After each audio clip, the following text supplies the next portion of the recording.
جموں کشمیر انتظامیہ نے ڈومیسائل قانون میں بڑی تبدیلی کرتے ہوئے Jammu Kashmir domicile certificate rules کے قانون میں 7ویں شق کا اضافہ کر دیا ہے۔ عمومی انتظامی محکمے کی جانب سے جاری حکم نامے کے مطابق اب جموں کشمیر یوٹی سے باہر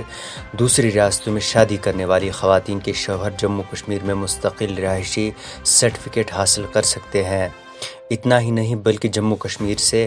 باہر شادی کرنے والے مرد کی بیوی کو بھی جموں کشمیر کی ڈومیسائل سرٹیفکیٹ اب حاصل ہو سکتی ہے، کیونکہ اس شق کو شریک حیات کے لیے ڈومیسائل کا زمرہ بتایا گیا ہے۔ حکم نامے کے مطابق متعلقہ تحصیلدار کے سامنے نکاح نامہ پیش کر کے ڈومیسائل سرٹیفکیٹ حاصل کی جا سکتی ہے۔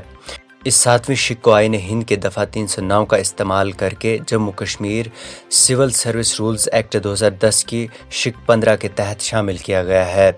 اس سے قبل خصوصی پوزیشن کی منسوخی کے بعد بھی باہر شادی کرنے والی خواتین یہاں کی زمین جائیداد یا پھر رہائشی سرٹیفکیٹ حاصل نہیں کر سکتی تھیں۔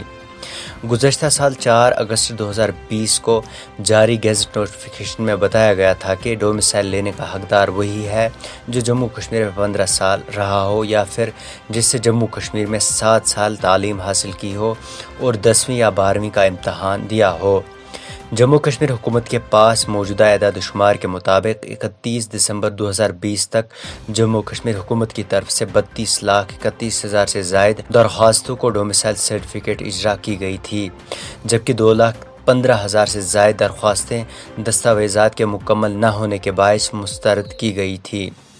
جبکہ اب سینکڑوں کی تعداد میں ایسے افراد جموں کشمیر کی شہریت حاصل کرنے میں کامیاب ہو جائیں گے جنہوں نے کشمیر کی خواتین سے شادی کی ہے۔ کچھ بڑے ناموں میں موجودہ راجستھان کے deputy chief minister Sachin pilot کی شادی فاروق عبداللہ کی بیٹی سارہ عبداللہ سے ہوئی ہے۔ اسی طرح سے محبوبہ مفتی کی چھوٹی بہن روبیہ سعید کی شادی تامل ناڈو کے بزنس مین شوکت شریف سے ہوئی ہے، جبکہ غلام نبی آزاد کی بیٹی صوفیہ نبی آزاد کی شادی بھی ساؤتھ انڈین کارپوریٹ گھرانے میں ہوئی ہے،